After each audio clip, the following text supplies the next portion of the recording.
দেখুন আল্লাহ রাব্বুল আলামিন বলেন ইন্নাল্লাযীনা ক্বালু রাব্বুনাল্লাহ, যারা দুনিয়ার জমিনে বলবে আমাদের রব আল্লাহ, তাদের উপরে মুসিবত আসবে, তাদের উপরে জুলুম আসবে, তাদের উপরে জেল আসবে, তাদেরকে গুলি করা হবে।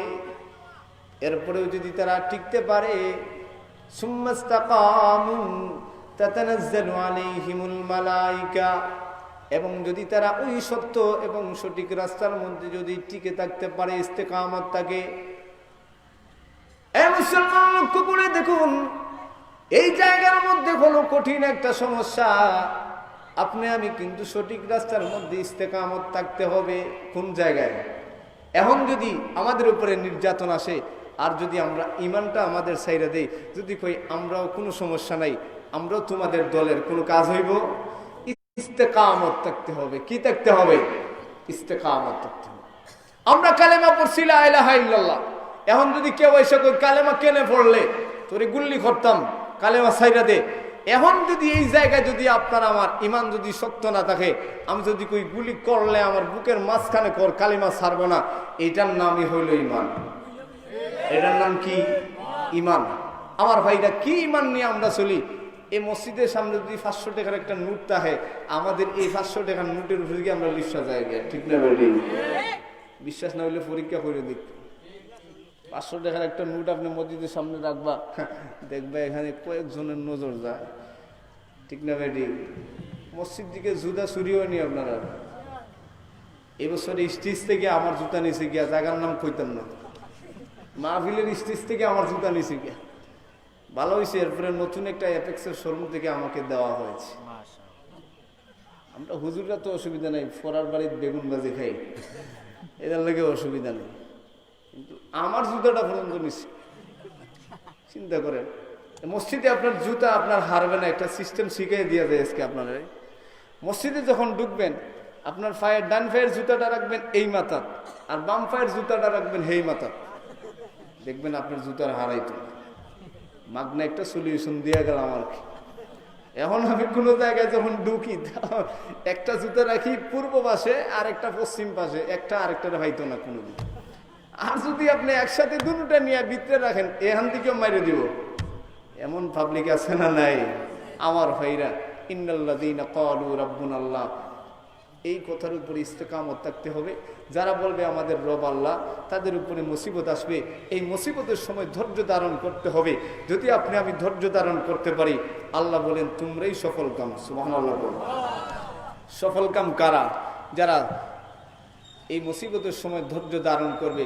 সুম্মাস্তাকামু তাতানাজ্জালু আলাইহিমুল মালায়েকা আল্লা তাখাফু ওয়ালা তাহজানু। আমার ভাইরা, এই যদি তারা ইস্তেকামত থাকে, তাদের কোনো ভয় নাই, তাদের কোনো চিন্তা নাই। তারা যখন দুনিয়ার থেকে বিদায় নিবে, এই বিদায় নেওয়ার সময় আল্লাহ তাআলা তাদেরকে সুসংবাদ, জান্নাতের সুসংবাদ দিয়া এই দুনিয়ার থেকে বিদায় করবেন। সুবহানাল্লাহ। আমার ভাইরা, মানুষ যখন মারা যাবে, একদল মানুষ মারা যাবে আল্লাহ তাআলার নেক বান্দা হইয়া, আরেকদল মানুষ মারা যাবে আল্লাহ তাআলার বদকার বান্দাদের দলের শামিল হইয়া। আমার ভাইরা, মানুষ যখন মারা যাবে কয় দলে থাকবে? 2 দলে। একদল মানুষ হবে জান্নাতি, আরেকদল মানুষ হবে জাহান্নামী। জান্নাতি মানুষরা কিভাবে মারা যাবে আর জাহান্নামী মানুষরা কিভাবে মারা যাবে, এই কথাটা আপনাদেরকে এখন একটু বুঝাইয়া দেই।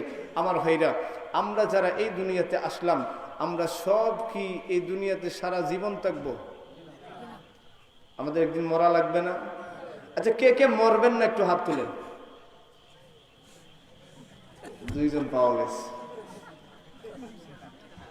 বুঝছে না, বাচ্চা মানুষ। আমাদের সবাইকে একদিন মৃত্যুবরণ করতে হবে, ঠিক না বেটি? আমরা সবাই একদিন মারা যাব। এই দুনিয়া চিরস্থায়ী নয়, চিরস্থায়ী হলো পরকাল, চিরস্থায়ী হলো জান্নাত, ঠিক কিনা বলে? আমাদের সবাইকে একদিন ছেড়ে চলে যেতে হবে। আমার ভাইরা, কেউ 60 বছর, কেউ 70 বছর, কেউ 80 বছর। আমার নানি কিছুদিন আগে মারা গেছিলেন, আমার নানি 103 বছর বাচ্চা। এত লম্বা মরণ থেকে হেফাজত করুক, আমিন বলেন। আমার ভাইরা, একদিন আমরা সবাই চলে যেতে হবে। এই চলে যাওয়ার আগে আপনাকে আমাকে বুঝতে হবে, আপনি আমি কেন দুনিয়ার জমিনে আসলাম। আমরা যে সকাল থেকে সন্ধ্যা পর্যন্ত রাত্রে পর্যন্ত দুনিয়ার জমিনে চলাফেরা করি, এই যে আমরা চলাফেরা করি, এই চলাফেরা করতে গিয়া সকাল থেকে সন্ধ্যা পর্যন্ত আমি কতটা ভালো কাজ করলাম, এই ঘুমানোর আগে যদি আমি চিন্তা করি, অবশ্যই আমাদের ধরা পড়বে না? এখন যদি আপনি মৌলভীবাজার যান, এই জুরির থেকে মৌলভীবাজার যদি বাসে যান, আর এই বাসের যদি কন্ট্রাক্টরে আপনি টাকা না দিয়ে যদি আপনি মাইরা দেন, আছেন অনেক মানুষ টাকা না দিয়া কেউ কভার দিতাম বেড়া, এমন লোক আছে না? নাই, একবারই দিছে না। কন্ট্রাক্টর যখন আয়া কইব ভাই সব টাকা দেন, ওটা কয়বার দিতাম তোরে টাকা। একদিন এক জায়গায় তুলছি তো লেগুনা গাড়িতে, এই সাতক সুনামগঞ্জ সাইডে অনেক জায়গায় মাহফিলে আবার মোটর সাইকেল দিয়ে প্রোগ্রাম করা লাগে। দেখা গেছে এই সময় এক মহিলা এই আরেক জায়গায় উঠছে, উঠা কন্ট্রাক্টর ভাড়া চাইছে, এখনো কিন্তু ভাড়া উঠায় নাই। একইতে ভাড়া দেব, কয়বার দিতাম বেড়া। এই যে আপনি ঠকলেন দুনিয়ার জমিনে, পরকালে আপনাকে এর চাইতে হাজার হাজার বেশি গুণ দিতে হবে। এই জন্য দুনিয়ার জমিনে কাউকে ঠকা যাবে না। এটা হলো হকুল ইবাদ, বান্দার হক। এই বান্দার হকটা যে আমি নষ্ট করলাম, আল্লাহ বলেন আমার যদি হক হয়, হকুল্লাহ যদি হয়, আমি আল্লাহ মাফ করে দিতে পারি। কিন্তু যদি হকুল ইবাদ বান্দার হক হয়, সেটা আমি মাফ করবো না যদি বান্দা না মাফ করে। এই জন্যে কাউকে ঠকা যাবে। এখন আপনি কুলাউড়া থেকে সিলেট যাইবেন, আপনি ট্রেনে উঠলেন, টিকিট করলেন না, টিটিরেও আপনি টাকা দিলেন না, এই যে আপনি গেলেন। অনেকেই এটা জানতে চায় যে হুজুর, আমরা ট্রেনে অনেক সময় অনেকেই চলাফেরা করে, তো যে টিকিট করলো না, এই যে টিটিরে সরকারের ফাঁকি দিয়ে গেল, এটা কতটুকু সঠিক? আমি আপনাকে বলি, এই যে টিটিরে আপনি টাকা দিলেন না, আর টিটিরের টাকা আপনি দিবেন, এরা কি টাকা দিব? টিটিরের টাকা দেওয়ার দরকার নেই, এরা আরো বড় সুর, ঠিক কিনা? টিকিট করবেন, আপনি সিট পান আর নাই পান, আপনি সরকারের কেন টকবেন? অনেকে কয় সরকারে তো আমরা অনেক কিছু মাইরে খাই, তোমার ঘর থেকে কিছু নিচে নিয়ে সরকারে। টিকিট করবেন, আপনি দেশের জনগণ, আপনি দেশের আইন মেনে চলতে হবে, ঠিক কিনা বলেন? আপনি টিকিট করবেন, সিট পান আর নাই পান। এখন সিট পাইন না, আপনি টিকিটও করলেন না, আপনি যদি অন্য গাড়ি দিয়ে নেন তাহলে ভাড়া লাগতো না? আপনি যদি সিএনজি দিয়ে কুলাউড়ার থেকে যদি সিলেট দেন, ভাড়া লাগতো না? তাহলে আপনি ট্রেনে দাঁড়াইয়ে যান, টিকিট করে যাইবেন। আমার ভাইরা, ঠকা যাবে না, কাউকে ঠকা যাবে না। আপনি দোকানদার, আপনি মাফে কম দিতে পারবেন না। যদি আপনি দোকানদারি করেন, মাফে কম দেন, হাসরের মাঠে কিন্তু এর পুরা বদলা আপনাদের দিতে হবে, ঠিক কিনা বলেন? বাংলাদেশের কোন এক জেলার একজন অ্যাসিলেন্ট অফিসার, ওনার শ্বশুরের জানাজা, উনি গেছেন, যাওয়ার পরে ওই এলাকার মধ্যে মানুষ গুরুস্থানে নামতে ভয় পায়, তো উনি গেছেন জানাজার শরীক হওয়ার জন্য। জানাজার শরীক হওয়ার জন্য যখন গেছেন, যাওয়ার পরে ওই এলাকার মানুষ ভয় পায়, কেউ খবর করতে চায় না। উনি জানতে চাইলেন, অ্যাসিলেন্ট অফিসার, ঢাকায় চাকরি করতেন, উনি জানতে চাইলেন এই এলাকায় কবরে মানুষ কেন নামতে চায়।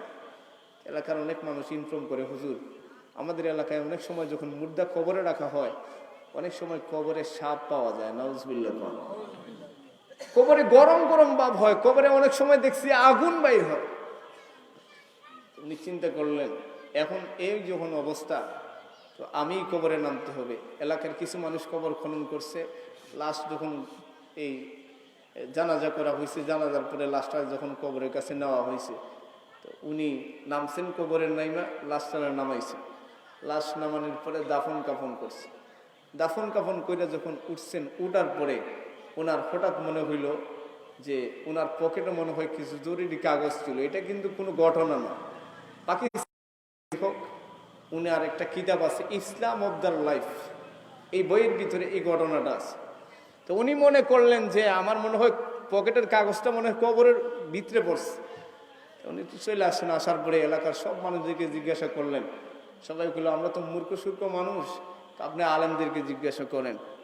উনি দু একজন আলেমকে বললেন, আমার তো সন্দেহ হইতেছে কবরের ভিতরে আমি কাগজটা ফালাইলাম নাকি, আমি কি দেখতে পারবো? আলেমরা ফতোয়া দিলেন, আচ্ছা ঠিক আছে, আপনি একটু মাটি সরাই আপনি দেখতে পারেন, যদি আপনি পায়া যান তাহলে তো ঠিক আছে। এখন ওই লোকটা গেছে, যাওয়ার পরে কবরের একটু মাটি যখন সরাইছে, দেখে কবরের ভিতরটা বিশাল একটা এরিয়া হয়ে গেছে। এখন ভিতরে যখন লাইট মারছে, লাইট মেরে দেখে এই কবরের ভিতরে গোশতগুলা ভাগ ভাগ কইরা রাখা, এভাবে গোস্তের দোকানে যেভাবে গোস্ত ভাগ করে রাখেন এইভাবে ভাগ করে রাখা। এই লোকটা এই দৃশ্য দেখার পরে ভয় হয়ে গেল। এরপরে দেখে বিষাক্ত একটা সাপ এই মাংসগুলা অনেক শব্দ করে করে যেভাবে একটা ক্ষুধার্ত বাঘ যেইভাবে গোস্ত পাইলে খায় ওইভাবে খাইতেছে। নাউজুবিল্লাহ। মুসলমান লক্ষ্য করে দেখুন, এই অফিসার যখন এই অবস্থা দেখল, এই কবরের ভিতরে এখন থেকে মাত্র আধা ঘন্টা আগে যে মানুষটারে কবরের ভিতরে রাখলাম, আধা ঘন্টার ব্যবধানে এই লোকটার কবরের ভিতরটা বিশালারিয়া হয়ে গেল। এই লোকটার শরীরের গোস্তটা কেমনে ভাগ করা হলো, কিভাবে এই কবরের ভিতরে সাপ ঢুকলো, এই চিন্তা করতে করতে লোকটা ভয় পেয়ে কবর থেকে যখন বেরিয়ে আসছে, আসার পরে এবার এই লোকটা এলাকার আলেমদেরকে জিজ্ঞাসা করলো কবরের ভিতরে এই অবস্থা। এলাকার সকল মানুষদেরকে বললো এই লোকটা দুনিয়ার জমিনে কি করতো। সব মানুষ এরকম করলো, ও স্যার, এই যে লোকটার কবরে আপনি নামছেন, যে লোকটার কবর আপনি দিছেন, এই লোকটা দুনিয়ার জমিনে একজন গোস্তের ব্যবসায়ী ছিল। এবার ওই লোকটা ওই বাজারের মধ্যে গেল, যেই বাজারের মধ্যে সে গোস্তের ব্যবসা করত। এলাকার 2-4 জন মানুষকে জিজ্ঞাসা করলো, ভাই এই লোকটা মাফে মানুষকে কম দিত নাকি? এলাকার সব মানুষ এক বাক্যে বললো, এই মানুষটা বড় বেজাল্লা মানুষ ছিল। অনেক মানুষ তার দোকানে মাংস কেনার জন্য গেলে, গোস্ত কেনার জন্য গেলে ওই লোকটা মাফে কম দিত। ওই অ্যাসিস্ট্যান্ট অফিসার বললেন, হ্যাঁ আমি বুঝতে পারলাম, এটা আর কিছু নয়, এই লোকটা দুনিয়ার জমিনে যে গোস্তের ব্যবসা করছে আর মানুষ যে মাফে কম দিছে, এই দুনিয়ার জমিনে কম দেওয়ার কারণে ওই লোকটারে কবরে রাখতে দেরি হয়েছে। আমার আসমানের মালিক আল্লাহ তার দেহটারে টুকরা টুকরা কইরা সাপের খাবার বানাইতে আল্লাহ দেরি করে নাই। নাউজুবিল্লাহ। এই জন্য মাফে কম দেওয়া যাইব? মাফে কম দেওয়া যাবে না। আপনি আমি যদি রাস্তায় কোনো জিনিস কুড়ায় পাই, তাহলে এই জিনিসটারে কি দা করতাম? মনে করেন আমি রাস্তাতে একটা মোবাইল পাইছি, এই মোবাইলটা আমি কি করতাম? আমার হাতে নিতাম, নিয়ে আপনি মালিক খুঁজবেন। রাস্তার টেকা পাইছেন, আপনি এটা নিবেন, নিয়ে মালিক খুঁজবেন, দেখবেন পাওয়া যায় কিনা। 1 দিন 2 দিন 3 দিন। অনেকে কয় এটা তো আল্লাহ দিছি, আমি তো ধনী, লালে লাল। এমন লোক আছে না? আপনার রাস্তায় পাইছেন, এটা কিন্তু আপনার এটার মালিক নয়। আমার ভাইরা, মক্কা শহরে একজন যুবক, নাম তার ছিল তাবিঈ আবু বকর। ওনার নাম কি ছিল? আবু বকর। এই আবু বকর একদিন রাস্তার মধ্যে হীরার একটা হার পেয়েছে। এই হীরার হার পাওয়ার পরে 3 দিনের ক্ষুধার্ত মানুষ রাস্তায় হাঁটতেছেন। হঠাৎ করে দেখলেন মক্কার বাজারের মধ্যে একজন বৃদ্ধ লোক, সে ঘোষণা দিতেছে, কেউ কি আছো? আমার একটা হীরের হার হারায় ফেলাইছি, তোমরা যদি এটা পাও তাহলে আমার কাছে দাও, আমি তোমাদেরকে সঠিকভাবে পুরস্কৃত করব। আমার এই থলের ভিতরে টাকা আছে, আমি তোমাদেরকে দিব। এই কথা বলে যাইতেছে। এইভাবে যাইতে যাইতে যে যুবকটা হযরত আবু বকর তাবিঈ ছিলেন, হযরত আবু বকর রহমতুল্লাহ আলাইহি, উনি পাইছেন। পাওয়ার পরে দেখলেন মক্কার বাজারের মধ্যে একটা লোক ঘোষণা দিতেছে। উনি কাছে গেছেন, যাওয়ার পরে এখানে আর বললেন না। যখন সব মানুষ চলে গেছে, সব মানুষ চলে যাওয়ার পরে ওই মুরব্বী যে ঘোষণা দিতেছে তারে বললেন, আপনার কি ধরনের হার হারাইছে? এবার সেই বৃদ্ধ লোক বলে, আমার হীরার একটা হার। এবার ওই বৃদ্ধ লোকটারে এই যুবকটা বাড়িতে নিয়ে গেছে। বাড়িতে নেওয়ার পরে দেখাইলো যে এই হারটা কি আপনার? কয় হ্যাঁ, এটা তো আমার হার। কয় ধরেন আপনারটা, আপনি নিয়ে যান। সুবহানাল্লাহ, আমানতদারি। দেখেন 3 দিনের ক্ষুধার্ত মানুষ। আপনি আমি যদি পাইতাম তাইলে কইতাম আল্লাহ তাআলা আমারে দিয়েছে গইবি।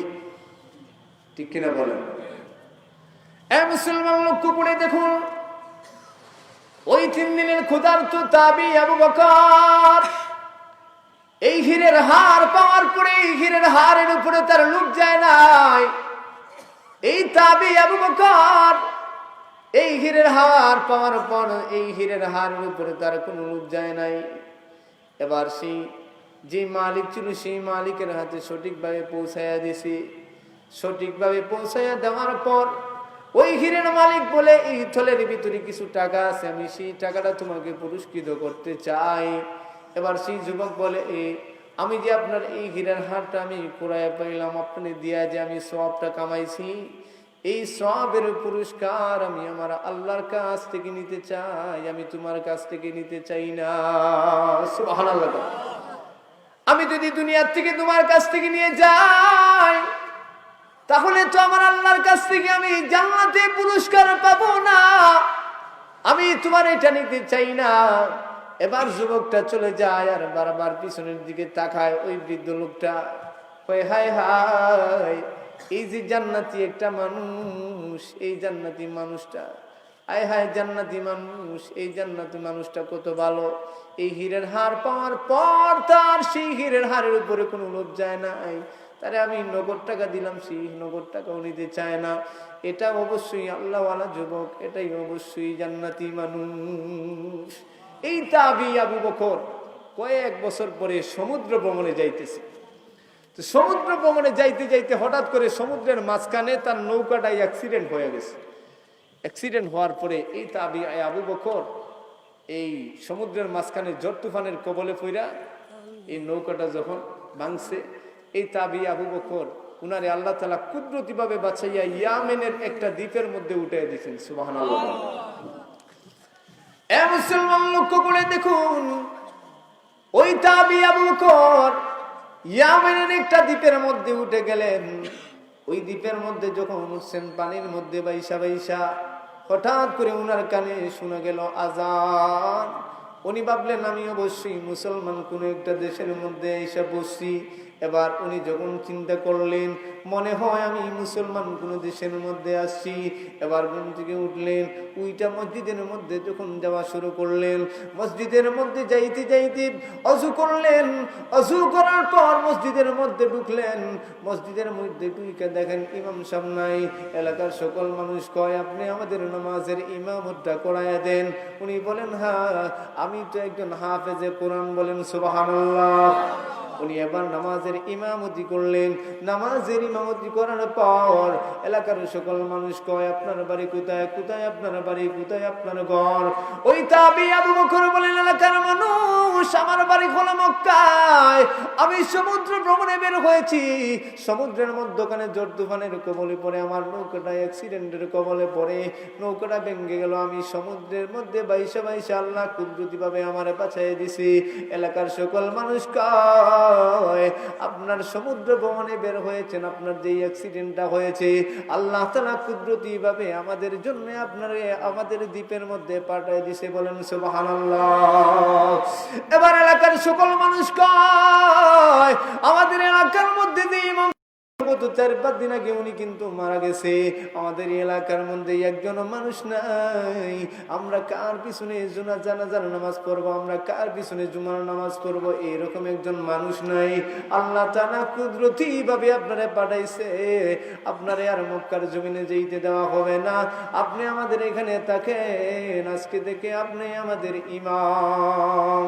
এলাকার সকল মানুষ ওনার পিছনে মুক্তাদি হয়ে নামাজ পড়ে একদিন গেল, 2 দিন গেল, 1 সপ্তাহ গেল, 2 সপ্তাহ গেল, 1 মাস 2 মাস যাওয়ার পর, এইভাবে যাওয়ার পর এলাকার সকল মানুষ কয়, আপনি তো আর আপনার বাড়িতে যাইবেন না, এখন আপনার অবশ্যই একটা বিয়ার দরকার আছে না নাই? বিয়ার দরকার। অনেক জায়গায় কইব, ইমাম সাহেব বিয়া করছেন না, তানের ঘরের নামাজ হইতো না, এমন লোক আছে না নাই? আমি এক জায়গায় ইমামতি করছিলাম, ছাত্র আসলাম তো রমজান মাসে তারাবি পড়াইছি, এরপরে ইমামতি করতাম। একদিন কই, ইমাম সাহেব তো বিয়া করছেন না। আমি এখনো করছি না, এখন তো অনেক মসজিদে জুমা পড়াই। তখন ইমাম সাহেব তো বিয়া করছেন না, তাই ঘোরার নামাজ হইতো না। আমি চ্যালেঞ্জ করলাম, বললাম একটা হাদিস একটা কোরআনের আয়াত আমার সামনে আইনাক হইও যে আবিয়াতি হুজুরের কোরআন নামাজ হয় না। বিয়ার লগে ইমামতির কোনো সম্পর্ক নাই। আচ্ছা আপনারাই বলেন, শুধু অবিবাহিত যারা তারা গুনাহ করবে আর বিবাহিতরা গুনাহ করবে না? এরা কি আল্লাহ নূর দিয়ে বানাইছে? এটা করা যাবে না। ইমাম সাহেবের পিছনে লাগালাগি করবেন না। ইমাম সাহেবের মহব্বত করবেন, হাদিয়া দিবেন। এই হাদিয়া দিলে, মহব্বত করলে, এই লোকটা যখন হাসরের মাঠে যদি আপনি কোনো মুসিবতে পড়েন, ইয়াশফাউ ইয়াউমাল কিয়ামাতি আল আমবিয়া ওয়াল উলামা সুম্মা শুহাদা, আমার ভাইরা, হাসরের মাঠে আল্লাহ রাব্বুল আলামিন কিছু আলেমদেরকে স্পেশাল পাওয়ার দিবেন যে দেখো তোমার কোনো পরিচিত মানুষ আছে কিনা, মুসিবতে তুমি সুপারিশ করে তারে একটু জান্নাতে নিয়ে যেতে পারবে, এটা অনেক পরে। ইমাম সাহেবদেরকে সম্পর্ক ভালো রাখবেন। আমার ভাইরা, ওই তাবি আবু বকরের কথা বলতেছিলাম, মনে আছে তো আপনাদের? এবার তাবি আবু বকর, এলাকার সকল মানুষ কয় আপনি তো আর আপনার দেশে যাইবেন না, এখন আপনি বিবাহ করেন। উনি কইলেন আচ্ছা ঠিক আছে, আমি তো আর যাইতাম না, দেখেন কই না দেখেন।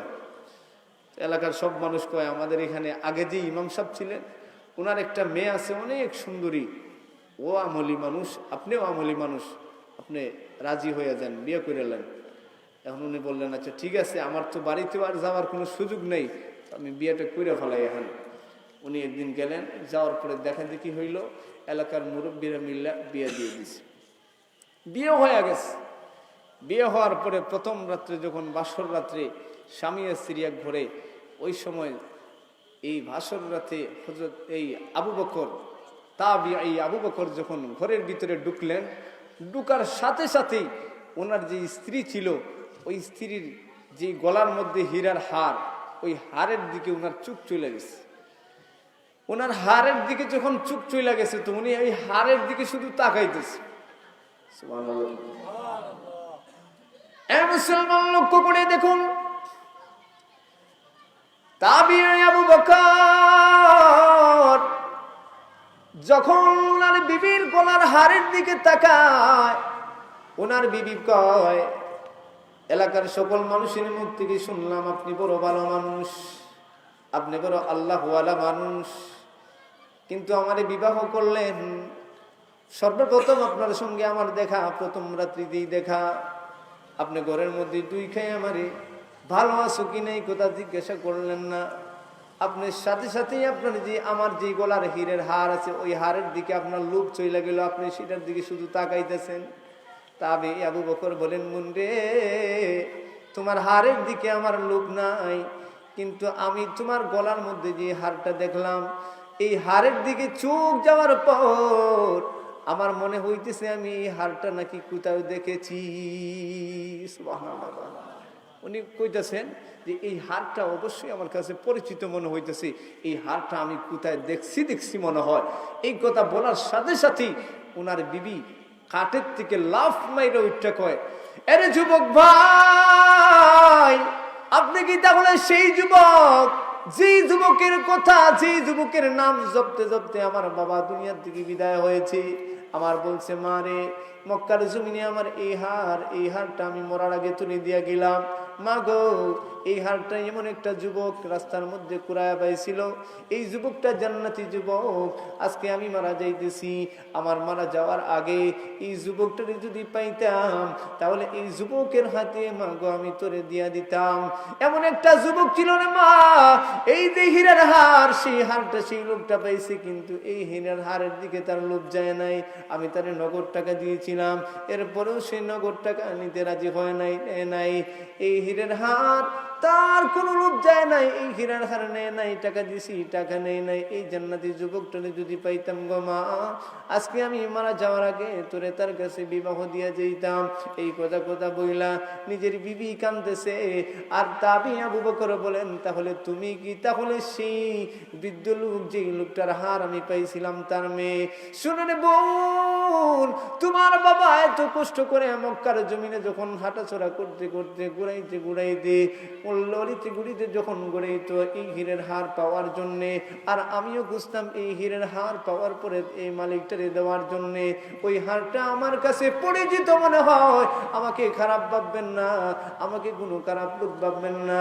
এই নেন, এই হীরের হারটা তো আমার কাছে পরিচিত মনে হয়েছিল, এই হীরের হার আমার কাছে পরিচিত মনে হয়েছিল, এই জন্য আমি তোমার গলার এই হীরের হারের দিকে তাকাইলাম, আমার কোনো অন্য কোনো লোক নয়। এবার বিবি বলে, প্রাণের স্বামী গো, আপনি আমাকে মাফ করে দিবেন, আপনার উপরে আমি মিথ্যা একটা তুহমত উঠে দিলাম, আমার মনের একটা খারাপ ধারণা এই নিলাম। স্বামী গো, আপনি আমারে মাফ করে দেন, আপনার উপরে আমি একটা মিথ্যা আমার খারাপ নজর গিয়েছিল, আপনি আমারে মাফ করে দেন। সঙ্গে সঙ্গে বিবি গলার হারটা কুইলা দিয়া ওই স্বামীকে বলে, এই নেন, আপনি নেন, এই মুহূর্তে আমি আপনাকে এইটা আল্লাহ কাবাস্তে দান করে দিলাম, আপনি এইটা এখন থেকে মালিক, আপনি চাইলে আল্লাহর রাস্তায় এটা দান করে দিতে পারেন। বলেন সুবহানাল্লাহ। আমার ভাইরা, অন্যের কোনো মাল যদি আপনি কুড়াইয়ে পান, অন্যের কোনো আমানত যদি আপনি হেফাজত করেন, এটার পুরস্কার আল্লাহ তাআলা আপনাদের দুনিয়াতেই দিয়ে দিবে, যেটার প্রমাণ হইল এটা। আমার ভাইরা, আমি বলছিলাম আমাদের রবকে, আরো জোরে বলেন, ইন্নাল্লাযীনা ক্বালু রাব্বুনাল্লাহ, যারা বলবে আমাদের রব আল্লাহ, তাদের উপরে মুসিবত আছে না নাই? আরো জোরে বলেন, মুসিবত আছে না নাই? এ মুসলমান, লক্ষ্য করে দেখুন, আল্লাহ রাব্বুল আলামিন বলেন মানুষকে দুনিয়ার জমিনে পাঠাইলাম। এই দুনিয়াতে মানুষ যাওয়ার পরে যখন আমার কাছে ফিরবে, মানুষ দুইটা রাস্তা দিয়ে ফিরবে, একটা হলো জান্নাতি মানুষ, আরেকটা হলো জাহান্নামী মানুষ।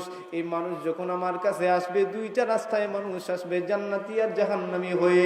জান্নাতি হয়ে মানুষ কারা আসবে? আল্লাহ রাব্বুল আলামিন বলেন যারা জান্নাতি বান্দা হয়ে দুনিয়ার জমিন থেকে আসবে, আল্লাহ রাব্বুল আলামিন বলেন তাদেরকে আমি জান্নাতের সুসংবাদ দিয়া দুনিয়ার দিকে নিয়ে আসবো। বলেন সুবহানাল্লাহ। আর যখন পাপিষ্ঠ নাফরমান দুনিয়ার দিকে চলে যায়, আল্লাহ রাব্বুল আলামিন বলেন ওই পাপিষ্ঠ নাফরমানকে আল্লাহ তাআলা জাহান্নামের আযাব আর গজবের সুসংবাদ দিয়া দুনিয়ার দিকে নিয়ে নেয়। এ মুসলমান, লক্ষ্য করে দেখুন, পাপিষ্ঠ নাফরমান যখন মৃত্যুর 40 দিন আগে, মৃত্যুর প্রত্যেকটা মানুষ মৃত্যুর 40 দিন আগে তার কাছে দুইজন ফেরেশতা আল্লাহ তাআলা স্পেশাল পাঠাইয়া দেয়। সুবহানাল্লাহ। প্রত্যেকটা মানুষ, যেই মানুষটা মারা যাবে 40 দিন আগে তার কাছে দুইজন ফেরেশতা আসবে। দুইজন ফেরেশতা আসার পরে এই দুইজন ফেরেশতা দেখে এই লোকটা কি করে। আইসা দেখে এই লোকটা কুলৌরা বাজারের মধ্যে যায়, যায় বড় ইলিশার মাছ কিনে, রুই মাছ কিনে, গোস্তের দোকানে যায় গোস্ত কিনে। কিন্তু এই লোকটা জানে না আরো 40 দিন পরে এই লোকটা দুনিয়ার থেকে বিদায় নিবে।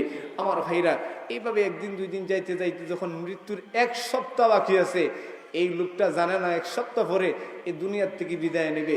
এইভাবে যাইতে যাইতে ওই দুইজন ফেরেশতা দেখে এই লোকটা সেলুনের মধ্যে যায়া দাড়ি কাটতেছে, চুল কাটতেছে, এই লোকটা দুনিয়ার রং তামাশার মধ্যে লিপ্ত আছে। এই চিন্তাটা তার মনের মধ্যে আছে, কিন্তু এই লোকটা জানে না 1 সপ্তাহ পরে মৃত্যুবরণ করবে। আল্লাহ নবী বলছেন এই যে দুইজন ফেরেশতা আল্লাহ তাআলা মৃত্যুর 40 দিন আগে একজন মানুষের কাছে পাঠাইয়া দেন, এটার কারণ হইল এই 40 দিনের ভিতরে যদি কোনো মানুষ ভালো একটা আমল করতে পারে, আল্লাহ তাআলা একটু উসিলা দিয়া নাকি তারা মাফ করে দিতে পারে। সুবহানাল্লাহ, সুবহানাল্লাহ। এ মুসলমান, লক্ষ্য করে দেখুন, এই মৃত এই মানুষটা সে জানে না 1 সপ্তাহ পরে দুনিয়ার জমিন থেকে চলে যাইবে। এই লোকটা কুলাউড়ার মিলি প্লাজার মধ্যে যায় যায় মার্কেট করে, কিন্তু সে জানে না 1 সপ্তাহ পরে সে দুনিয়ার দিকে বিদায় নিয়ে যাবে। এই লোকটা যখন মৃত্যুর 3 দিন যখন সময় বাকি আসবে, 3 দিন আগে ওই দুইজন ফেরেশতা বলে কপাল পোড়া রে, 3 দিন পরে দুনিয়ার থেকে চলে যাইবি, তুই এখনো দুনিয়ার রং তামাশার মধ্যে আছিস। এই লোকটা যখন মৃত্যুর 1 দিন আগে, ফেরেশতারা বলবে রে কপাল পোড়া, 40 দিন তোর সঙ্গে থাকলাম, 40 দিনের মধ্যে একটাও ভালো কাম করলি না, 40 দিনের মধ্যে একটাও ভালো আমল করলি না। আমরা যে আমলটা যদি পাইতাম আল্লাহর কাছে সুপারিশ করতাম। ওরে কপাল পোড়া, আর মাত্র 1 দিন সময় আছে, একটা ভালো আমল করে একটা ভালো কাজ কর, এখনো সময় আছে, মসজিদের মধ্যে যা। এই কথাগুলি বলে, কিন্তু ওই লোকটা শুনে না, ওই লোকটা শুনে না। যেদিন মৃত্যুর সময় আসবে, যেদিন মৃত্যু তার সময়, আল্লাহ রাব্বুল আলামিন লিখে দিয়েছেন ইজা জা আজালুহুম লা ইস্তাখিরুনা সাআতান ওয়া লা ইস্তাকদিমুন। আল্লাহ বলেন প্রত্যেকটা মানুষ, বান্দা এবং বান্দি, প্রত্যেকটা মানুষের যখন মৃত্যুর সময় আসবে, 1 সেকেন্ড আগেও হবে না, 1 সেকেন্ড পরেও হবে না, 1 মিনিট আগেও হবে না, 1 মিনিট পরেও হবে না, 1 দিন পরেও হবে না, 1 দিন আগেও হবে না। প্রত্যেকটা মানুষের যে মৃত্যুর সময় আল্লাহ তাআলা নির্ধারিত করেছেন, ওই নির্দিষ্ট সময়ের মধ্যে তার মরণ হবে। যখন এই লোকটার মৃত্যুর সময় হয়ে যাবে, পাপিষ্ঠ নাফরমান ওই সময় মরণের আগে যখন আজরাইল আসবেন, আজরাইল আসার সাথে সাথে ওই দুইজন ফেরেশতা আল্লাহর কাছে চলে যাবেন। যাওয়ার পরে বলবেন আল্লাহ, আল্লাহ তোমার এই বান্দা এই 40 দিনের মধ্যে একটা দিনও মসজিদে যায় নাই, এই 40 দিনের মধ্যে একটা দিনও ফজরের নামাজ পড়তে যায় নাই, এই 40 দিনের মধ্যে একটা দিনও তোমার রাস্তায় কোনো দান খয়রাত করে নাই। আল্লাহ রাব্বুল আলামিনের কাছে আফসোস করে সেই দুইজন ফেরেশতা বলবে আল্লাহ গো, এই বান্দা 40 দিনের মধ্যে কোনো আমল করে নাই। আল্লাহ বলবেন তোমাদের ডিউটি শেষ, এবার চলে যাও। সঙ্গে সঙ্গে আজরাইল তার সঙ্গে যখন মোলাকাত করবেন, আজরাইলকে যখন এই লোকটা দেখবে, আজরাইলের মাথাটা হলো আসমানে আর আজরাইলের পাওটা জমিনে। যখন আজরাইলকে দেখবে, দেখার সঙ্গে সঙ্গে এই লোকটা চোখ 2টা দিয়ে এরকম বাইরে তো থাকবো, ঠিক কিনা? আপনারা দেখবেন অনেক সময় মানুষ যখন মারা যায়, মারা যাওয়ার আগে অনেক পেরেশানি করে, এইরকম করে অনেক পেরেশানি করে, এই পেরেশানি করে চোখ বন্ধ করে। এই কথাটা আপনাকে আমাকে বুঝতে হবে। আজরাইলের এই বিকট চেহারা দেখার সময় মানুষ আর সেন্সিয়ার থাকতে পারে না। মানুষের ব্রেইন অনেক সময় অনেকটা নষ্ট হয়ে যায়। মানুষ তার চোখের সামনে আজরাইল এই বিকট অবস্থা যখন দেখবে, আজরাইলের এই কঠিন অবস্থা দেখার পরে এই লোকটা এখন তার মনে মনে চিন্তা করবে, আমার মনে হয় আর সময় নাই, আমার মনে হয় আর সময় নাই, এক্ষুনি মারা যাব। এই কথা চিন্তা করতে করতেই আজরাইল একেবারে তার সামনে আসবেন। আসার পরে বলবেন, আখরিজু আনফুসাকুম। তাফসীরের কিতাবের ভিতরে আসছে আই রূহাকুম। আজরাইল বলবেন, ও পাপিষ্ঠ নাফরমান, এই মুহূর্তে তোর রূহটা বের করে আমার হাতে দে। নাউজুবিল্লাহ। এ মুসলমান, লক্ষ্য করে দেখুন, আজরাইল যখন বলবেন, ও পাপিষ্ঠ নাফরমান, এই মুহূর্তে তোর রূহটা আমার কাছে দে। আখরিজু আনফুসাকুম আই রূহাকুম। ওই পাপিষ্ঠ নাফরমান বলবে, আমার জানের লাইগা কত মায়া, এই প্রাণ বাঁচানোর জন্য, এই দেহ বাঁচানোর জন্য, এই দুনিয়াতে বাঁচার জন্য 1000 টাকা ভিজিট দিয়া ডাক্তারের সিরিয়ালে ঘুরাইছি। অ্যাপোলো হসপিটালের মধ্যে, বারডেমের মধ্যে অনেকদিন রাত নষ্ট করছি এই দুনিয়াতে বাঁচার জন্য। কিভাবে আমার জানটা বের করে দিব? আজরাইল এই কথা বলার পর আজরাইলের নখ বিশিষ্ট আঙ্গুলগুলি ওই পাপিষ্ঠ নাফরমানের ভিতরে ঢুকাইয়া দিবে। বলেন নাউজুবিল্লাহ। এবার আজরাইলের নখ বিশিষ্ট আঙ্গুলগুলি যখন ওই পাপিষ্ঠ নাফরমানের বুকের ভিতরে ঢুকাইয়া দিয়া জানটা বের করে যাইব, এবার ওই রূহটা নিয়ে যাওয়া হবে উপরের দিকে, আসমানের যখন উপরের দিকে নিয়ে যাওয়া হবে, এই পাপিষ্ঠ নাফরমানের রূহ আসমানের দরজায় যখন নিয়ে যাওয়া হবে, অনুমতি চাওয়া হবে, এই রূহটা উপরের দিকে নিয়ে যেতে চাই। সর্বপ্রথম আসমানের ফেরেশতারা বলবে, এই রূহটা কার রূহ দেখি। এবার ফেরেশতারা তাকায় দেখবো, এই রূহটা তো পাপিষ্ঠ নাফরমানের রূহ। ওই ফেরেশতারা বলবে, না না না, এই রূহটা উপরে যাওয়ার কোনো পারমিশন নাই, এই রূহটা দুনিয়ার জমিনে আবার ফিরাইয়া দাও। নাউজুবিল্লাহ। কারণ এই পাপিষ্ঠ নাফরমানের রূহটা উপরে নিয়ে যাওয়া হবে না। এরপরে এই ফেরেশতারা এই রূহটা নিয়ে একেবারে জাহান্নামের মধ্যে যখন নিয়ে যাওয়া হবে, জাহান্নামের মধ্যে নিয়ে যাওয়ার পর এই পাপিষ্ঠ নাফরমানের রূহটা জাহান্নামের মধ্যে এন্ট্রি কইরা আবার এই রূহটা দুনিয়ার জমিনে ছাড়া হবে। এই পাপিষ্ঠ নাফরমান দেখবে দুনিয়ার জমিনে আইসা তার লাশটা ঘরের ভিতরে রাখা, তার বিবি তার জন্য কাঁদতেছে, তার বউ তার জন্য কাঁদতেছে, তার ছেলে কান্নাকাটি করতেছে, আত্মীয় স্বজন সবাই কান্নাকাটি করে। আর এই পাপিষ্ঠ নাফরমান কয়, এ আমার ভাই, এ আমার বোন, তোমরা আমার জন্য আর কান্নাকাটি করো না রে। তোদের জন্য আমি দুনিয়ার জমিনে নামাজ পড়তে পারি নাই, তোদের জন্য দুনিয়ার জমিনে সারাটা জীবন বিদেশের জমিনে কাটাইয়া দিলাম। দুনিয়ার পিছনে তোদেরকে বড় করার জন্য, তোদেরকে বিল্ডিং এর মধ্যে শোয়ানোর জন্য, তোদেরকে আরামে খাওয়ানোর জন্য আমার জীবনে নামাজ পড়তে পারি নাই, রোজা রাখতে পারি নাই। আজকে তোদের জন্য আমি জাহান্নামী। তোরা আমার জন্য কান্নাকাটি কইরা কোনো লাভ নাই, তোরা আমার জন্য একটু কোরআন তেলাওয়াত করা, আমি তো জাহান্নামী হয়ে গেছি। এবার সেই পাপিষ্ঠ নাফরমানের রূহ আবার কবরের মধ্যে যখন দৌড় দিবে, দেখবে কবর, তার আত্মীয় স্বজনরা খবর খনন করতেছে। এই অবস্থা যখন দেখবে, এই অবস্থা দেখার পরে দেখবে তার কবরের মধ্যে 99টা সাপ পজিশন নিয়ে বসে আছে। বলেন নাউজুবিল্লাহ। এ মুসলমান, লক্ষ্য করে দেখুন, এই পাপিষ্ঠ নাফরমান যখন দেখবে তার কবরের মধ্যে 99টা সাপ পজিশন নিয়ে বসে আছে, এই পাপিষ্ঠ নাফরমান আবার যখন ওইখান থেকে বের হয়ে চলে আসবে, আসার পরে এই পাপিষ্ঠ নাফরমান আবার দৌড় দিবে। যাওয়ার পরে দেখবে তার লাশটা গোসল করানো হইতেছে। ওই গোসলখানার মধ্যে যাওয়ার পর দেখবে, ওই গোসলখানার মধ্যে যাওয়ার পরে দেখবে তার লাশটা গোসল করানো হয়। ওইখান থেকে আসবে, আসার পরে দেখবে তার লাশটা কাফনের মধ্যে পেঁচানো হয়। আর এত বেশি চিৎকার দিয়া কান্নাকাটি করবে, আর সকলকে বলবে, আমার ছেলে, আমার মেয়ে, ও আমার ভাই, ও আমার বোন, তোমরা আমার জন্য কান্নাকাটি কইরার কোনো লাভ নাই রে। আমার জন্য একটু কোরআন তেলাওয়াত করো, আমার জন্য একটু তোমরা আল্লাহর কাছে কান্নাকাটি করো।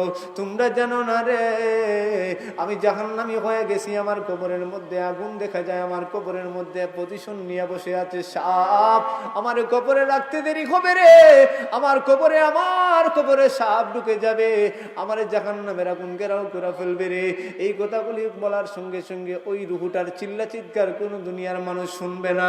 এরপরে খাটিয়ার মধ্যে কইরা যখন তারা লাশটা যখন নিয়ে যাওয়া হবে জানাজার ময়দানে, ওই জানাজার ময়দানে নিয়ে যাওয়ার পর সব মানুষ একত্রিত হয়ে যাবে, তারা লাশটা যখন জানাজার মধ্যে রেডি করা হবে, ওই সময় যে ইমাম সাহেব জানাজার নামাজ পড়াবেন, ওই ইমাম সাহেব দিয়ে ওই পাপিষ্ঠ নাফরমান ইমাম সাহেবের পায়ে ধরে তো জুড়ে জুড়ে কান্নাকাটি করবে আর বলবে, ইমাম সাহেব আমার লাশটা জানাজা পড়াইবেন না, আপনি যদি আমার লাশটা জানাজা করায় দেন, আমার নিয়ে কবরে রাখা হবে, আমার কবরটা তো জাহান্নামের আগুন হয়ে গেছে, আমার লাশটা জানাজা না করে সাগরের মধ্যে নিক্ষেপ করে দাও, আমার লাশটা জানাজা না করে আমার লাশটা সমুদ্রের মধ্যে নিক্ষেপ করে দাও, আমার লাশটা তোমরা পাহাড়ের মধ্যে নিক্ষেপ করে দাও। কিন্তু এই পাপিষ্ঠ নাফরমানের চিৎকার দুনিয়ার কোনো মানুষ সেদিন শুনবে না।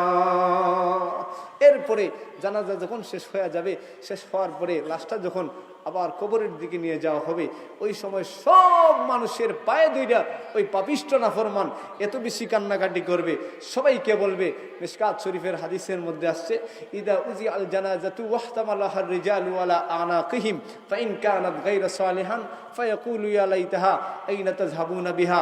সব মানুষদেরকে বলবে, ও পাপিস, ও আমার ভাইরা, ও আমার বোন, ও আমার আত্মীয় স্বজন, তোমরা আজ আমার লাশটারে জানাজা কইরা কবরে নিয়ে যাইতেছো, তোমরা জানো না একটু পরেই আমার কবরটা জাহান্নামের আগুন হয়ে যাবে, আমার কবরের পাশে জাহান্নামের সাপ পজিশন নিয়ে বৈশা রয়েছে, তোমরা আমার লাশটা কবরে নিয়ে যাইও না। এইভাবে চিল্লা চিৎকার করতে থাকবে, কিন্তু ওই দিন তার চিৎকার দুনিয়ার কোনো মানুষ শুনবে না। আমার ভাইরা, কবরে নিয়ে রাখা হবে, শুরু হয়ে যাবে জাহান্নামের আগুন। আর নেককার মানুষ যখন দুনিয়ার থেকে বিদায় নেবে, ওই নেককার মানুষের কাছে আজরাইল আসবেন, আসার পরে বলবেন, আল্লাহ তোমার এই জান্নাতের সুসংবাদ দিয়েছে। আস্তে হয়ে মুসলমান লক্ষ্য করে দেখুন, জান্নাতি আল্লাহ ওয়ালা বান্দা যখন দুনিয়ার থেকে বিদায় নেবে, মরণের সময় কষ্ট হবে, প্রত্যেকটা মানুষেরই মরণের সময় কষ্ট হবে। শুধু তাই নয়, সব মানুষের যিনি মৃত্যুবরণ করছেন, সব মানুষের যিনি জান কবজ করছেন, ওনার নাম কি? আজরাইল। একদিন কিন্তু আজরাইলেরও মরণ হবে। দুনিয়ার সব প্রাণী, দুনিয়ার সব পশু পাখি, দুনিয়ার সব জিনিস যখন মৃত্যুবরণ শেষ হয়ে যাবে, সকল ফিরিস্তারা যখন, সকল জিন জাতিদের যখন মৃত্যু শেষ হয়ে যাবে, একজন মাত্র যখন যিনি থাকবেন আজরাইল, ওই আজরাইলেরও একদিন মৃত্যুবরণ করতে হবে। কিতাবের ভিতরে পাওয়া যায়, আজরাইলের যখন জান আল্লাহ রাব্বুল আলামিনের একটা হুকুম যখন হয়ে যাবে, আজরাইলের জান যখন বের হয়ে যাবে, আজরাইল বলবেন, ওই যে আমার এত বেশি কষ্ট হয়, আমি যদি জানতাম জান বের হইতে এত কষ্ট হয়, তাহলে আমি দুনিয়ার জমিনে কোনো মানুষের জান কবজ করতাম না। কিতাবের ভিতরে পাওয়া যায়, আজরাইলের যখন মরণ হয়েছিল, আজরাইলের ভিতর থেকে যখন জান কবজ করা হয়েছিল, ওই যে আজরাইলের কষ্ট হয়েছিল, আর আজরাইল যে এত বেশি চিৎকার করছিল, ওই চিৎকার যদি দুনিয়ার কোনো মানুষ শুনতো, সাথে সাথে হার্ট অ্যাটাক করে মারা যেত। এত বেশি কষ্ট হবে। আমার ভাইরা, নেককার মানুষ যখন দুনিয়ার থেকে বিদায় নেবে, এই নেককার মানুষ যখন দুনিয়ার থেকে বিদায় নেবে, নেওয়ার সময় আল্লাহ রাব্বুল আলামিন জান্নাতি সুসংবাদ দিয়া এই লোকটারে দুনিয়ার থেকে বিদায় করবেন। এই লোকটা যখন চোখ মুছবো, মুজেই দেখবো জান্নাত দেখা যায়। সুবহানাল্লাহ। মরার লোকে লোকে খারা খারা জান্নাতে যাইতেছেন, হাত উঠান, একটা আমল শিখাই দিয়ে দেয় আজকে। মরার লোকে লোকেই জান্নাত যাইতেছেন নি আপনারা? 5 ওয়াক্ত নামাজের পরে, 5 ওয়াক্ত নামাজের পরে আয়াতুল কুরসি কি দেখছি কোনছে? আল্লাহু লা ইলাহা ইল্লা হুয়াল হাইয়ুল কাইয়ুম। অনেকে এটারে কয় আল্লাহু সূরা, আসলে এটা কোনো সূরা না, এটা সূরার অংশ। আয়াতুল কুরসি, এই আয়াতুল কুরসি যদি কোনো মানুষ 5 ওয়াক্ত নামাজের পরে পড়তে পারে, আল্লাহ রাব্বুল আলামিন বলেন, এই লোকটা মরতে দেরি হবে, আমার জান্নাতে ঢুকতে দেরি হবে না। সুবহানাল্লাহ। আমার ভাইরা, নেককার মানুষ যখন দুনিয়ার থেকে বিদায় নেবে, আল্লাহ রাব্বুল আলামিন বলবেন, ও আমার জান্নাতি বান্দারে, আমি আল্লাহ তাআলা দুনিয়ার জমিনে তোরে অনেক কষ্ট দিয়েছি, দুনিয়ার জমিনে তুই অনেক কষ্ট করেছিস, রাত ঠান্ডার মাঝে উঠটা ওযু কইরা নামাজ পড়ছিস, ল জান্নাতের নিয়ামত, জান্নাতের নিয়ামত তার কবরে যখন রাখা হবে, এই লোকটা কবরে ঢুকতেই দেখবে তার কবরটা জান্নাতের বাগান হয়ে গেছে। বলেন সুবহানাল্লাহ। কবরের জগৎ কাটানোর পরে যখন উঠবে হাসরের ময়দানে, বিচার কাজ একবারে ইজি। তবে এই যে হাসরের ময়দানে বিচার হবে, এই বিচারের সময় সর্বপ্রথম যার বিচার হবে উনার শুধু কথা বলবো, আর একটু সামনে যাব, আর জান্নাতি মানুষকে আল্লাহ তাআলা জান্নাতে কি নিয়ামত দিবেন এই কথাগুলি বললেই আমার আলোচনা শেষ করব। আমার ভাইরা, সর্বপ্রথম হাসরের মাঠে কার বিচার হবে? এই যে কঠিন একটা ভয়াবহ অবস্থা হবে, কোনো মানুষ সাহস পাবে না কার বিচার আগে হবে, কার বিচার আগে হবে, কেউ সাহস করবে না। সর্বপ্রথম আল্লাহ নবী, বিশ্বনবী বলেন, আমি একজনকে বাছাই করে দেই, এই লোকটার বিচার আগে হোক। সুবহানাল্লাহ। হাসরের মাঠে সব মানুষ তাকায় রইব, এই লোকটাকে দেখার দরকার, যার বিচারটা সর্বপ্রথম হবে। এবার আল্লাহ নবীজি হযরত আবু বকর সিদ্দিক রাদিয়াল্লাহু আনহুর কাছে গিয়া বলেন, আপনার বিচারটা আগেই হোক। আবু বকর সিদ্দিক এবার চোখের পানি ছেড়ে দিয়ে কান্দেন, আর আল্লাহ নবীকে বলেন, আর রাসূলুল্লাহ, ইয়া হাবিবাল্লাহ, আমি কাঁদতেছি এই জন্য যে আমি জাহান্নামে যাই, কোনো অসুবিধা নাই, কিন্তু আপনি আমারে সর্বপ্রথম দিতেছেন, যদি হাসরের মাঠে এখানে নেকি উঠানো হবে, বদি উঠানো হবে, এখানে যদি ধরা পড়ে যাই আপনি শরম পাইবেন গো নবীজি। এই কথাগুলি বললা হযরত আবু বকর সিদ্দিক কাঁদতেছেন। আল্লাহ নবী বলেন, আপনি যান, ইনশাল্লাহ আপনি জান্নাতি হবেন। হযরত আবু বকর সিদ্দিক রাদিয়াল্লাহু আনহু যাইতেছেন। একটা সময় গিয়া যখন বিচারের কাঠগড়ার মধ্যে দাঁড়াইছেন, দাঁড়ানোর পরে আপনারাই কোন এখানে কোনো কারচুপি আছে? দুঃখের আর পরিতাপের বিষয়, বাংলাদেশের অনেক বড় বড় সন্ত্রাসীরা জামিন পায়, কিন্তু রাষ্ট্রপক্ষ কিছু জানে না, ঠিক কিনা বলেন? অনেক ব্যথা আছে, বলা যায় না, বলতে গেলে এই সমস্যা। আমার ভাইরা, ওইখানে সঠিক বিচার হবে। এই সঠিক বিচারের সময় আল্লাহ তাআলা যখন হযরত আবু বকর সিদ্দিক রাদিয়াল্লাহু আনহুর বিচার হবে, এবার নেকি উঠানো হবে। নেকি উঠাইতে উঠাইতে যখন বদি উঠানো হবে, উঠানোর সময় দেখা যাবে একটাও গুনাহ নাই। সুবহানাল্লাহ। মুসলমান লক্ষ্য করে দেখুন, এবার দেখা যাবে হযরত আবু বকর জান্নাতি, একটাও গুনাহ নাই। আমার ভাইরা, দুঃখের বিষয়, অনেক মানুষ আছে মুসলমানের মধ্যে, অনেক জাহেলরা আছে, যারা সাহাবায়ে কেরামকে সত্যের মাপকাঠি বলে না। তারা বলে সাহাবায়ে কেরামরাও গুনাহ করছেন, বলেন নাউজুবিল্লাহ। মুসলমান লক্ষ্য করে দেখুন, একজন মানুষকে যখন হাসরের ময়দানে এইভাবে বিচার হইতে হইতে বিচার যখন শেষ হয়ে যাবে,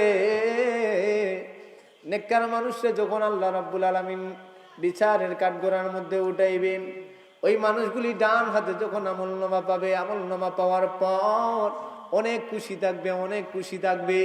এবার ওই নেককার মানুষগুলা যখন জান্নাতের দিকে রওনা হবে, আল্লাহ রাব্বুল আলামিন দুইটা ভাগ করে দিবেন, দুইটা ভাগে মানুষ বিভক্ত হয়ে যাবে।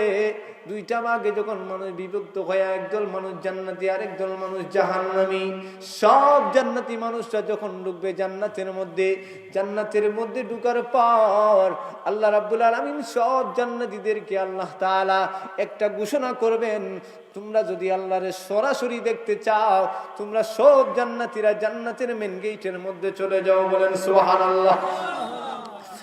মুসলমান লক্ষ্য করে দেখুন, সব জান্নাতীরা আল্লাহ তাআলারে দেখার জন্য জান্নাতের মেন গেটের মধ্যে চলে যাবে।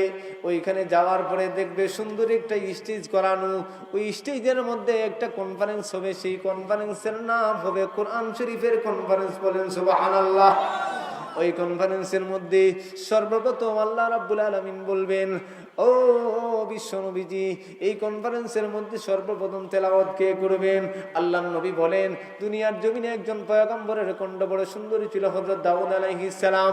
আল্লাহ রাব্বুল আলামিন বলবেন, ও দাউদ পয়গম্বর, তোমার সুন্দর সুরলিত কণ্ঠে এবার কোরআন তেলাওয়াত শুরু করে, বলেন সুবহানাল্লাহ।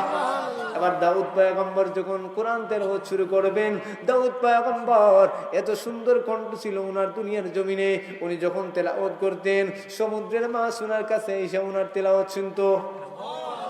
আকাশে পাখি গেলে সেই পাখি ওনার ইচ্ছা তেলাওয়াত শুনতে, এত বেশি কণ্ঠ সুন্দর ছিল হযরত দাউদ পয়গম্বরের।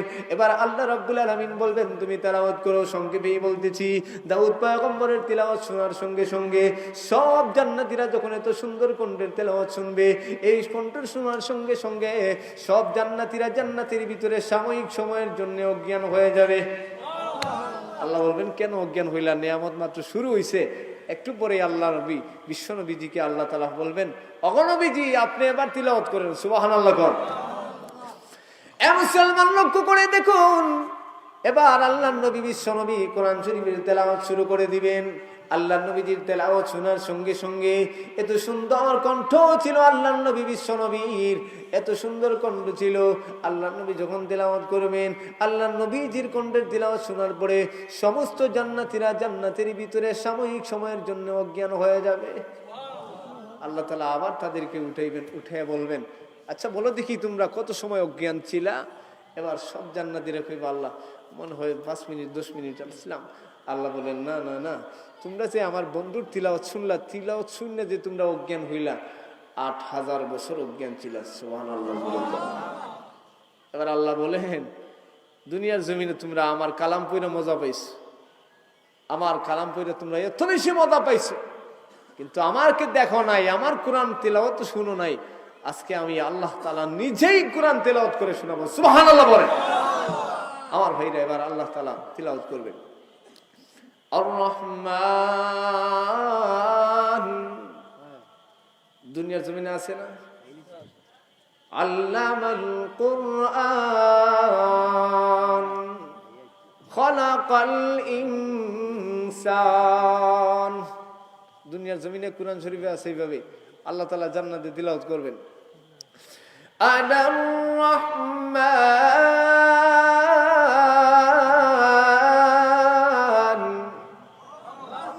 আল্লামাল কুরআন খালাকাল ইনসান।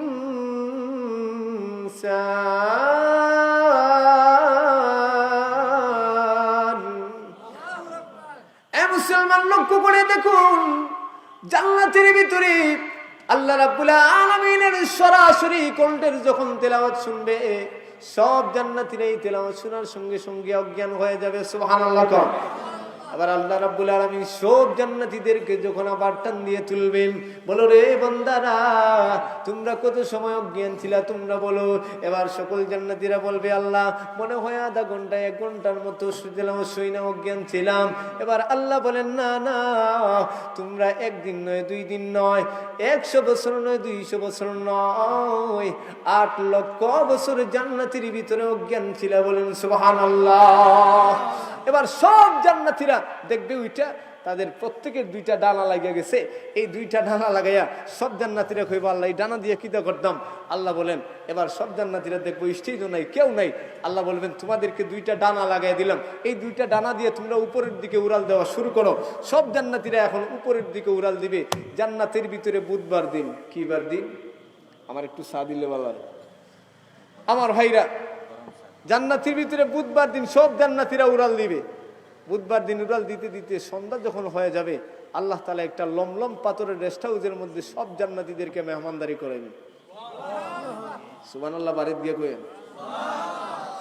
এ মুসলমান লক্ষ্য করে দেখো, জান্নাতের ভিতরে বৃহস্পতিবার দিন যখন সকালবেলা আবার জান্নাতীরা উড়াল দিতে থাকবে, বৃহস্পতিবার দিন সকাল থেকে সন্ধ্যা পর্যন্ত উড়াল দিতে দিতে একটা পর্যায়ে যখন যাওয়া হবে সন্ধ্যার সময়, আল্লাহ তাআলা ওই সময় সকল জান্নাতি বান্দা বান্দীদেরকে একটা ইয়াকুত পাথরের লেজটার মধ্যে আল্লাহ তাআলা মেহমানদারি করাইবেন। বলেন সুবহানাল্লাহ। আল্লাহ রাব্বুল আলামিন এই 2 দিন জান্নাতি বান্দা বান্দীদেরকে ইয়াকুত পাথর আর লমলম পাথরের রেস্ট হাউসের মধ্যে যখন মেহমানদারি করাইবেন, এরপরে জান্নাতের ভিতরে আল্লাহ তাআলা বৃহস্পতিবার দিন সকল জান্নাতি বান্দা বান্দীদেরকে বলবেন, তোমরা আবার উড়াল দিতে থাকো। এবার সকল জান্নাতি বান্দা বান্দীরা আবার যখন উড়াল দিতে থাকবে, উড়াল দিতে দিতে সন্ধ্যা পর্যন্ত দেখা যাবে শুক্রবার দিন আল্লাহ তাআলার আরশে আজিমের মধ্যে গিয়ে পৌঁছে গেছে। বলেন সুবহানাল্লাহ। ওইখানে যাওয়ার পর সমস্ত জান্নাতি বান্দা বান্দীরা দেখবে আল্লাহর মাঝখানে একটা পর্দা লাগাই দেওয়া হয়ে গেছে। এবার সকল জান্নাতি বান্দা বান্দীরা বলবে, আল্লাহ এমন জান্নাত চাই না যে জান্নাতের ভিতরে আল্লাহ তোমাকে দেখা যায় না। রাব্বুল আলামিন আপনাকে সরাসরি দেখতে চাই, সরাসরি দেখতে চাই। এবার আল্লাহ রাব্বুল আলামিন বলবেন আমাকে সরাসরি তোমরা দেখবা। দুনিয়ার জমিনে তোমরা আমারে না দেখে দেখে আমারে কত সেজদা দিছো, দুনিয়ার জমিনে আমারে না দেখে দেখে তোমরা কত কুরবানি করছো। আজকে তোমাদের সঙ্গে সরাসরি আমি আল্লাহর দেখা হবে, তোমরা একটা মিনিট অপেক্ষা করো। আল্লাহ রাব্বুল আলামিন বলবেন আমার দুইটা নূর আছে, একটা হলো নূরে কামালি আর একটা হলো নূরে জালালি। এই মুহূর্তে আমার কাছে দুটোই আছে, আমি একটা সরাইয়া দেই। এবার আল্লাহ রাব্বুল আলামিন নূরে জালালি সরাইয়া দিবেন। এবার নূরে কামালি নিয়ে যখন পর্দাটা উঠাবেন, উঠানোর সঙ্গে সঙ্গেই সব জান্নাতি বান্দা বান্দীদের সাথে সরাসরি আল্লাহ তাআলা ডাইরেক্ট হয়ে যাবেন। বলেন সুবহানাল্লাহ।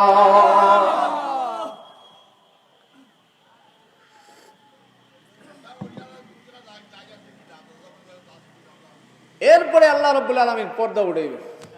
এই পর্দা সরানোর পরে বান্দা আর আল্লাহ যখন সরাসরি হয়ে যাবে, আল্লাহর দিকে তাকাইয়া এক পলকের মধ্যে যখন চাইবে আল্লাহর দিকে, ৮০,০০০ বছর চলে যাবে। সুবহানাল্লাহ। এবার আল্লাহকে বলবে সব জান্নাতি বান্দারা, আল্লাহ বলবেন আর কি কি নিয়ামত চাও তোমরা? এবার দুনিয়ার জমিনে যারা আল্লাহওয়ালা ছিল, আলেম ছিল, তারা বলবো আল্লাহ আবার নিয়ামত বাকি রয়েছে। সুবহানাল্লাহ। আর দুম পাবলিক যারা ছিল তারা কইব পাইছি তো আল্লাহ তো না, বুঝলেন বাবা। আর আল্লাহ রে দুনিয়ার জমিনে যারা আলেম ছিল তারা কইব আল্লাহ দুনিয়ার জমিনে আপনারা দেখে দেখে কত না দেখে কত সেজদা দিছি, আল্লাহ আজকে আপনারা সরাসরি দেখে একটা সিজদা দিতে চাই। আল্লাহু আকবার কর। আল্লাহ বলেন ঠিক আছে তোমরা আমার সেজদা দাও। সব জান্নাতীরা বলবে আমরাও খালি দিতাম কেল্লাই, আমরাও সেজদা দেই।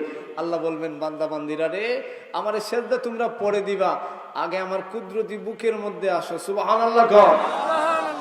মুসলমান লক্ষ্য করে দেখুন, এবার সকল জান্নাতি বান্দা বান্দীদেরকে আল্লাহ বলবেন আমার কুদরতি বুকের মধ্যে তোমরা আসো। সমস্ত জান্নাতি বান্দা বান্দীদেরকে যখন আল্লাহ তাআলা কুদরতি বুকের মধ্যে নিবেন, এরপরে আল্লাহ রাব্বুল আলামিন বলবেন জান্নাতি বান্দা বান্দীরা রে যাও তোমরা এবার সরো, তোমরা সরে যাও। সকল জান্নাতি বান্দা বান্দীরা বলবেন না গো মালিক এত মধুর, এত মজা লাগে, এত মজা লাগে, স্বপ্নে মন চায় না। এবার আল্লাহ রাব্বুল আলামিন তাদেরকে জোর করে সরাইয়া দিয়া বলবেন তোমাদের জন্য আমি আল্লাহ রাব্বুল আলামিন জান্নাতের ভিতরে অসংখ্য অগণিত নিয়ামত রেখে দিয়েছি, তোমরা তোমাদের জায়গায় চলে যাও। এরপরে সমস্ত জান্নাতি বান্দা বান্দীরা বলবে আল্লাহ আপনারে তো সিজদা দেওয়ার কথা, এখনো সিজদা দিলাম না। আল্লাহ রাব্বুল আলামিন বলবেন হ্যাঁ তোমরা আমারে সিজদা দাও। এবার সমস্ত জান্নাতি বান্দা বান্দীরা আল্লাহ রাব্বুল আলামিনের যখন কুদরতি পায়ের মধ্যে পড়ে যখন সিজদা দিবে, আল্লাহ তাআলা তাদেরকে টাইনা টাইনা উঠাইবেন। আল্লাহ রাব্বুল আলামিন প্রশ্ন করবেন জান্নাতি বান্দা বান্দীরা রে বলো দেখি তোমরা কত সময় আমি আল্লাহ তাআলার সিজদা করছিলা? এবার সমস্ত জান্নাতীরা বান্দারা বলবে আল্লাহ মনে হয় আধা ঘন্টা সময় মনে হয় সিজদা করেছিলাম। আল্লাহ রাব্বুল আলামিন বলেন না রে বান্দা বান্দি, না না আমি আল্লাহ তাআলা কসম করে বলি আমি আল্লাহকে দেখে দেখে তোমরা যে সিজদাটা দিলা সেই সিজদার মধ্যে 1 মিনিট নয়, 2 মিনিট নয়, 1 ঘন্টা নয়, 1000 বছর নয়, 2000 বছর নয়, 1 লক্ষ বছর নয়, 2 লক্ষ বছর নয়, 1 কোটি বছর নয়, 10 কোটি বছর নয়, 90,000 কোটি বছর তোমরা আমি আল্লাহরে সিজদা করলাম। বলেন সুবহানাল্লাহ। ওই জান্নাতের ভিতরে যাইতে চান কারা? হাত উঠান। আল্লাহ তাআলা আমাদের কবুল করুক, সকলে বলুন আমিন। এবার আমি আপনাদেরকে বলছিলাম করোনা ভাইরাসের দোয়া শিখাইয়া যান, মনে আছে নি আপনাদের? মাঝখানে আমি একটু চা খাই, এখন চা খাইতেও ভয় লাগে। আপনারা একটু জিকির করেন লা ইলাহা ইল্লাল্লাহ, লা ইলাহা ইল্লাল্লাহ, ইলাহা ইল্লাল্লাহ, লা ইলাহা ইল্লাল্লাহ, ইলাহা ইল্লাল্লাহ, লা ইলাহা ইল্লাল্লাহ, লা ইলাহা ইল্লাল্লাহ মুহাম্মাদুর রাসূলুল্লাহ। করোনা ভাইরাস বলছিলাম ঔষধ দিয়া যা, মনে আছে নি? আপনারা কইবেন হুজুর আবার ওষুধ না দিয়া চলে গেছেন। করোনা ভাইরাস হোক আর ডেঙ্গু জ্বর হোক আর যত বড়ই মহামারী হোক আর যত বড়ই কিছু হোক না কেন, এই করোনা ভাইরাসকে ভয় করেন, কিন্তু এই করোনা ভাইরাস যেই মালিক দিছে সেই মালিকরে কেউ ভয় করেন, ঠিক না বেড়ি? আমার ভাইরা এই করোনা ভাইরাস, এই মহামারী আক্রান্ত, আল্লাহ এটা থেকে আমাদের দেশ সমস্ত মুসলিম জাতিকে আল্লাহ তাআলা হেফাজত করুক, আমিন বলেন। এই ভাইরাসে যদি কেউ আক্রান্ত হন, একটা দোয়া 21 বার পড়বেন। কতবার? সকালে 21 বার, বিকালে 21 বার। আল্লাহ রাব্বুল আলামিন বলেন, আল্লাহ নবী এই আমলটা শিখিয়ে দিয়ে গেছেন, যদি এই দোয়াটা কেউ পড়তে পারে, তার ভিতরে কোনো করোনা ভাইরাস এর চেয়ে আরো বড় কোনো রোগ যদিও হয়, আল্লাহ তাআলা কুদরতিভাবে শিফা দান করবে। সুবহানাল্লাহ। দোয়াটা হলো, আল্লাহুম্মা ইন্নী আউযু বিকা মিনাল বারাসি ওয়াল জুনুনি ওয়াল জুজামি ওয়া সাইয়্যিল আকসাম। যদি লেখাও নিতে পারে, অনেকের মুখস্থ আছে। আল্লাহুম্মা ইন্নী আউযু বিকা মিনাল বারাসি ওয়াল জুনুনি ওয়াল জুজামি ওয়া সাইয়্যিল আসকাম। শুধু এইটা না, আরো যদি কোনো কঠিন রোগ হয়, আর এই দোয়াটা যদি কোনো মানুষ সঠিকভাবে সকালে 21 বার, বিকালে 21 বার পড়তে পারে, আল্লাহ তাআলা কুদরতিভাবে শিফা দান করবেন। আরো কিছু আমলের কথা আপনাদেরকে শিখিয়ে দেওয়া যায়, মাত্র 5 মিনিট শুনতে রাজি আছেন আমার ভাইরা? আল্লাহ রাব্বুল আলামিন বলেন, যদি কোনো মানুষ, একটা আমল আপনাদেরকে আজকে শিখিয়ে দেওয়া যায়, একটা আমল, এদিকে তাকান। যদি আপনার ছেলে নষ্ট হয়ে যায়, যদি আপনার বিবি আপনার কথা শুনে না, যদি আপনার বউ আপনার কথা শুনে না, পরকীয়া প্রেমের মধ্যে পড়ে যায়, এইভাবে যদি কঠিন সমস্যা হয়, আপনার যদি খুব কঠিন কোনো সমস্যা হয়, আপনার চাকরি হইতেছে না, কেউ আপনার সম্পদ নিয়ে যাইতেছে, এইভাবে যদি কোনো কঠিন অবস্থা হয়, আল্লাহ রাব্বুল আলামিন বলেন, শুধু তাই নয়, আপনার ছেলে লেখাপড়ায় মনোযোগী নয়, আপনার ছেলেটা নষ্ট হয়ে গেছে, আপনার ছেলে মদ খায়, হিরোইন খায়, আপনি হাজি সাহেব মানুষ, আপনার বিবির কারণে আপনার সম্মান বাঁচাইতে পারতেছেন না, খুব জরুরি একটা আমল, এদিকে লক্ষ্য করেন। এটা কিন্তু পাইবেন না সব জায়গায়। হুজুর আসছেন, আলোচনা করবেন, আমি হুজুরের সময় নষ্ট করব না, কিন্তু এই আমলটা আমাদেরকে করতে হবে, যেটার ফল আমি নিজে পাইছি। একটা আমল, এই আমলটা আপনারা সবাই মনে রাখবেন আমার ভাইরা। এই আমলটা হইল আপনারা আমার সবার মনে রাখতে হবে, যে কোনো কঠিন সমস্যায় যদি আপনি আমি পড়ি, তো এই কঠিন সময়ে আল্লাহ তাআলা আমাদেরকে উদ্ধার করবেন। আমার ভাইরা, সর্বপ্রথম